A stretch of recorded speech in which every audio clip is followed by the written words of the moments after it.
শিখা আর রোহান শহরে পড়াশোনা করত। শিখার সাজগোজ করার খুব শখ ছিল। একদিন সকালবেলায় তার ঘরের ডোরবেলের আওয়াজ শুনতে পেল।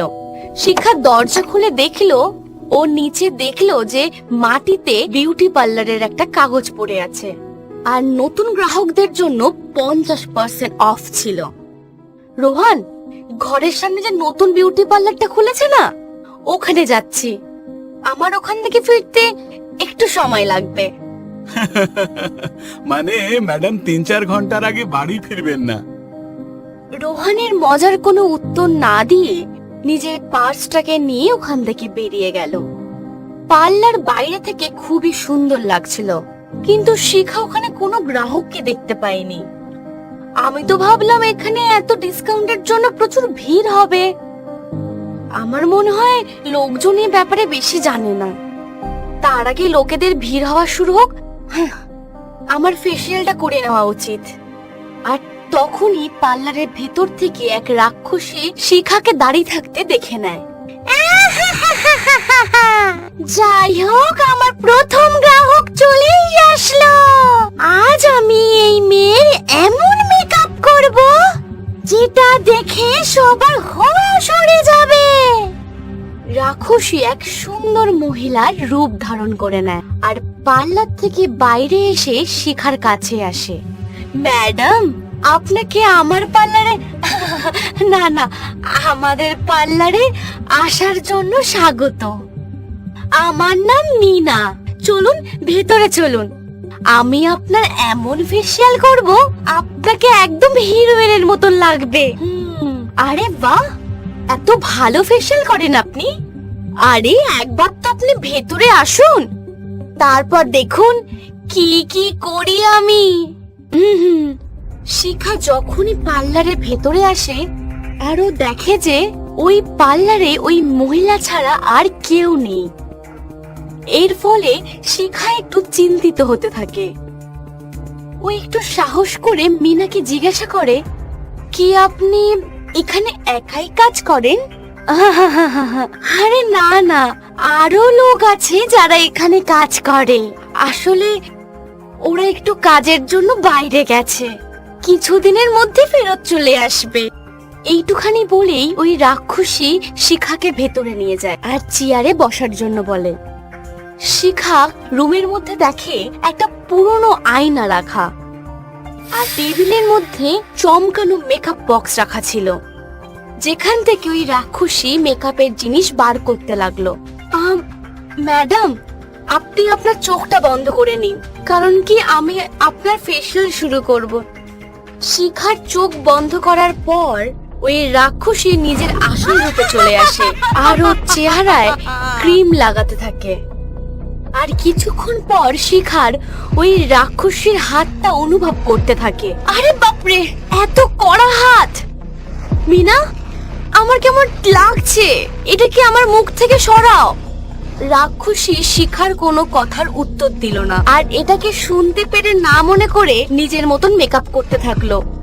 অনেকক্ষণ ধরে রাক্ষসীর হাত নিজের মুখের উপর সহ্য করে শিখার রাগ উঠে যায়, আর ও বলতে থাকে, ব্যাস, আমি আর তোমার হাতগুলোকে সহ্য করতে পারছি না, সরাও এটাকে। এরপরে যখনই শিখা চোখ খোলে, রাক্ষসীর বাজে চেহারা আয়নায় দেখে তার হোশ উড়ে যায়। শিখা চেয়ার থেকে ওঠার চেষ্টা করে, কিন্তু রাক্ষসী নিজের জাদুই শক্তি তার উপর ব্যবহার করে, যার ফলে শিখার শরীর ওখানেই পড়ে থাকে। এতই তারা কিসের তোমার যাওয়ার? এখনই তো তোমাকে সাজানো শুরু করেছিলাম। আমাকে ছেড়ে দাও, আমাকে হিরোইন হওয়ার দরকার নেই। রাক্ষসী শিখার মুখের উপর এমন ভাবে মেকআপ করে তার ফলে ওর মুখের উপর অনেক মোটা লেয়ার পড়ে যায়। তার ফলে ও কিছুই বলতে পারে না, আর ভয়ের জন্য সে অজ্ঞান হয়ে যায়।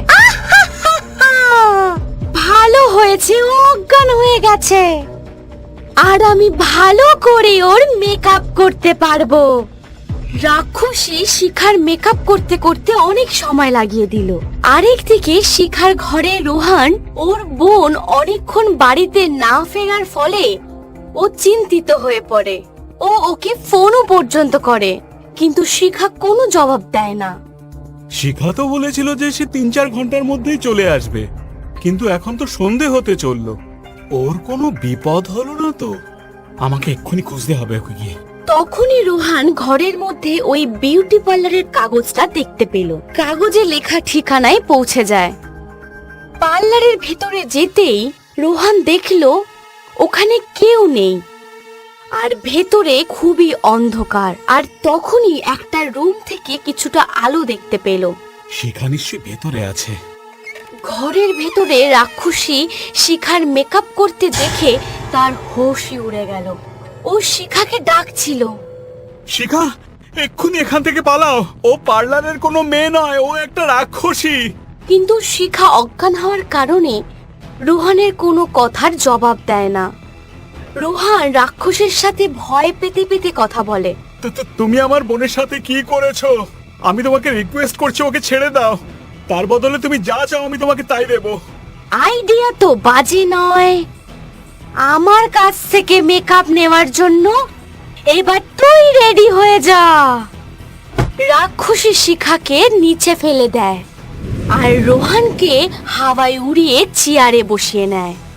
এরপরে রাক্ষসী যখনই রোহানের মেকআপ করার জন্য মেকআপ বক্স থেকে মেকআপ নিতে যাচ্ছিল, তার আগেই রোহান দাঁড়িয়ে যায় আর রাক্ষসীর মেকআপ বক্স নিয়ে ওকে ছুঁড়ে ফেলে দেয়। দেওয়ালে ধাক্কা খাওয়ার ফলে রাক্ষসীর মেকআপ বক্স আর ওর ভেতরের সমস্ত জিনিস খুব বাজেভাবে ভেঙে যায়। আরে বুদ্ধিহীন ছেলে, এটা তুই কি করলি? এবার আমি মেকআপ কি করে করব?